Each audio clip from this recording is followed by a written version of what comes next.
Now, I have to ask you a question.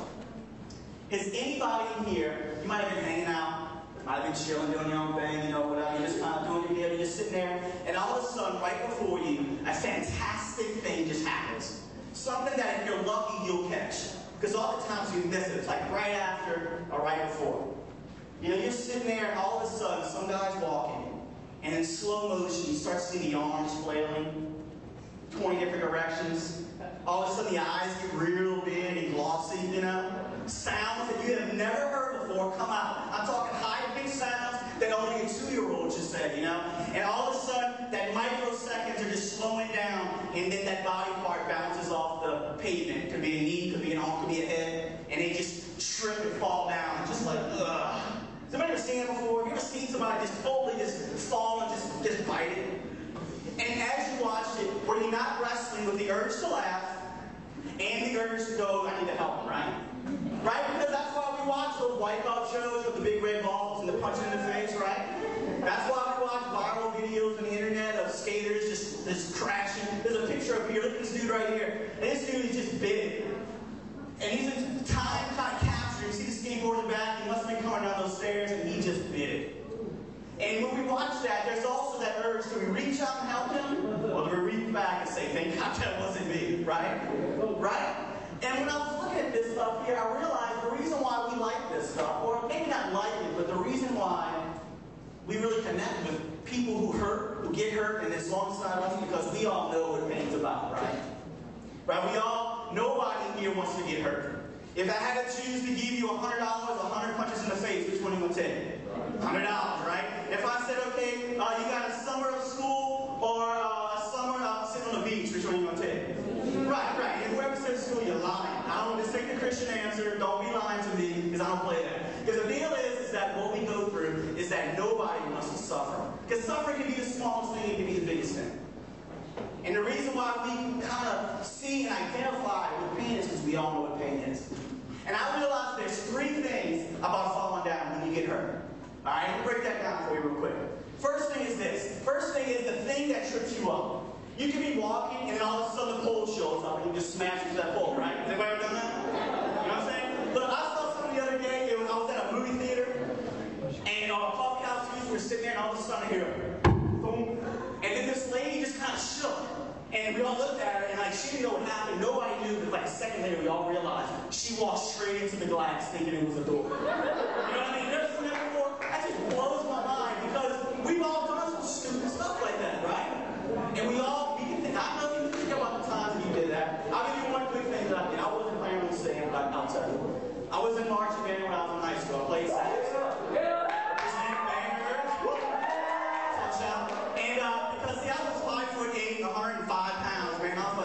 You know, put my face on, you know, to feed the children, and that was me, you know what I'm saying? And I was there, and I'm marching. I wasn't from New Orleans, and so we got to go on the parades, right? And so I'm marching, you know, and it's like a 6-hour parade, 6-mile parade, excuse me, in Indian. And I'm walking, and I'm tired, and I have these big old beads right by the mayor's stand with the TVs, you know, Channel 6, New Orleans News on the screen, and I see these massive, I'm talking beads, okay? Big old beads, and I go, and I'm trying to time it. I'm going, okay. It's like, you have 2 seconds to figure this out. Should I grab them? Should I pass them up? And I'm like, ah, forget it, I'm going to grab them. And I had my big sacks there, and I tried to grab it, and I didn't see right behind it was a big old pile of manure. And so as I go, me, slip, fall, on TV, on the screen, I got manure all on my leg, and I was like, right? Yeah, I was on the news for like 3 seconds, you know, and then but I jumped up so quick, and I never spoke about it. Like, it's like the first time I was spoken about it in like 10 years, because, man, you can't talk about that. I become the manure boy for the rest of high school, you know what I mean? You can't do that stuff. But the deal is that there's 3 parts. You have the thing that tripped you up, then you have the actual pain, the hurt, right? Then you have the recovery after. And as I realized this, I was thinking about this, preparing this message, I realized that why I need to speak on this is not only just because it fits in the little message here, or the series, but one more time, I'm going to separate y'all. One more time, y'all going to separate. If we're honest, most of us know, number one, we know what causes pain. We know we can identify the things that hurt us, and we definitely know what pain feels like. But that old number 3, the recovery part, the healing, the getting over it, you're like, Pastor Charlie, Yeah, that's cool. Now I get it up here, but man, not my life. And so this is what I want to talk about. I want to talk about that pain. I want to talk about, what does God look at suffering? How does God look at suffering? How does he look at pain? Why is it here in this world? How does the world look at it? And why you can have hope today if you're dealing with pain. And I know I'm talking to everybody because I'm talking to myself, because I got junk in my life that hurts me too. So I'm with you on this. All right? And so this is the deal. Let's start off real quick. There are 4 reasons why you get hurt. 4 things that give you pain. And that's probably about 15 or 20, but these are the 4 general reasons why you fall and get hurt. Number 1, and I call them stupids, because nobody wants to get hurt, and usually it's some stupid stuff that gets us in trouble, right? Or some stupid stuff that really hurts us, okay? And so, number 1 is the stupid stuff that you do to yourself. You're like, what do you mean, Pastor Charlie? This is it. You might not care about your schoolwork. I'm not going to study. Man, forget that teacher. Man, she don't know me. You know, you kind of say that stuff, but you don't study. All of a sudden, you got that test the next day. Oh my gosh, oh Lord, please help me with this test, and then you fail, right? And then you feel like dirt. Oh God, I pray, I can't believe you weren't there for me, God. Come on. But you didn't study. You made that decision. Well, let's say that class turns into a semester, and that semester turns into all the classes that year, and you fail everything, and it's hello summer school, goodbye freedom, right?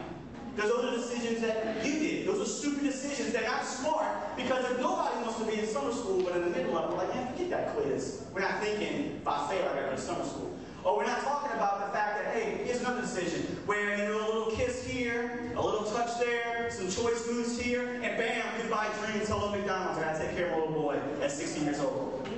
All right, that's a stupid decision. Not the kid is. The fact that you're not, when you make those decisions, you're not doing them thinking that I'm ready to have a family. You're just doing them, and you get in trouble. Another one's when you raise your hand to your mama. Stupid decision, right? I did that once. My mom looked at me. She was like, boy, you better kill me, because I'm about to kill you. You know? Stupid decisions that we do. You're walking, you walk into a hole. That's you. Something you do. Okay? That's one thing. Second thing is something stupid that happens that people do around you. This is stuff where you're doing fine. But you're hanging out with somebody who can't keep his mouth shut. And he always talks smack. Always talks some noise to some folks. And you know what? Sooner or later, you're around 15 people, and he's talking smack to you, and you get beat up with him. That's something stupid that he did that you got caught into, right? That's if you're being your friends are all stuck up, and you don't want to be stuck up, but because you're around them, they think you're stuck up too. That's the stupid stuff that someone else does around you, right? Well, let's say, hey, you really like this one girl, this one guy, he's sitting there, you're like, oh God, I don't know what to do, God, I want to be there, yeah. And all of a sudden, somebody's telling some stupid jokes, some bad stuff, and you're around there listening, laughing. You're not even really saying it, but that girl hears it, and she thinks you're a turd just like everybody else. And then, right? Can I say turd? I'm going to take some slang with you today, okay? Okay? You're with me? All right. It's okay. We're in church. It's fine. So that's something stupid someone else does. Now here's the third part. No, let me real quick. I got to say this. That's also where innocent babies and people who die because of war and stuff, they're chilling in their house and a bomb goes off and all those innocent people die. They didn't do anything. Something stupid or behind them or by them did it. That kind of helps you with that right there. Just kind of touch on that. All right? Or somebody who has a crack baby. They didn't take crack. Their mama did. No, I mean, I'm not joking. That little baby suffered for the rest of his life because something his mama did. That's not his problem or his fault. That's his mama's fault that passed on him. Okay? Next thing. Something stupid. This is a bam jam, big old thing that we all deal with. The deepest part, the stuff that we all... Man, this is the stuff that we don't tell anybody about. This is the stuff that somebody stupid does. Somebody does something stupid to you. See, this is all where the molestation stuff comes in. This is the stuff where the abuse comes in. This is the stuff where Daddy didn't understand what he was going through, and because he rejected you because of his job, he did it to you. Not the stuff that you did. I did lay it down just now. I felt the silence because it's true. Because the deal is that what we do and what we deal with is many times it's not what we do, but we live in a home where mom and dad don't know Jesus, and mom and dad hurt each other because they are hurt inside. And because you see them getting hurt, all of a sudden you feel hurt. And we wrestle with that.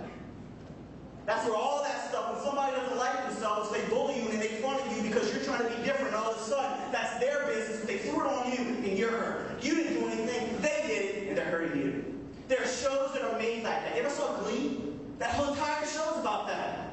About how do you be yourself, and yeah, they go around bunches and go into all this stuff, but how do you be yourself in a world where everybody else has an issue and they put it on you? And finally, the stuff that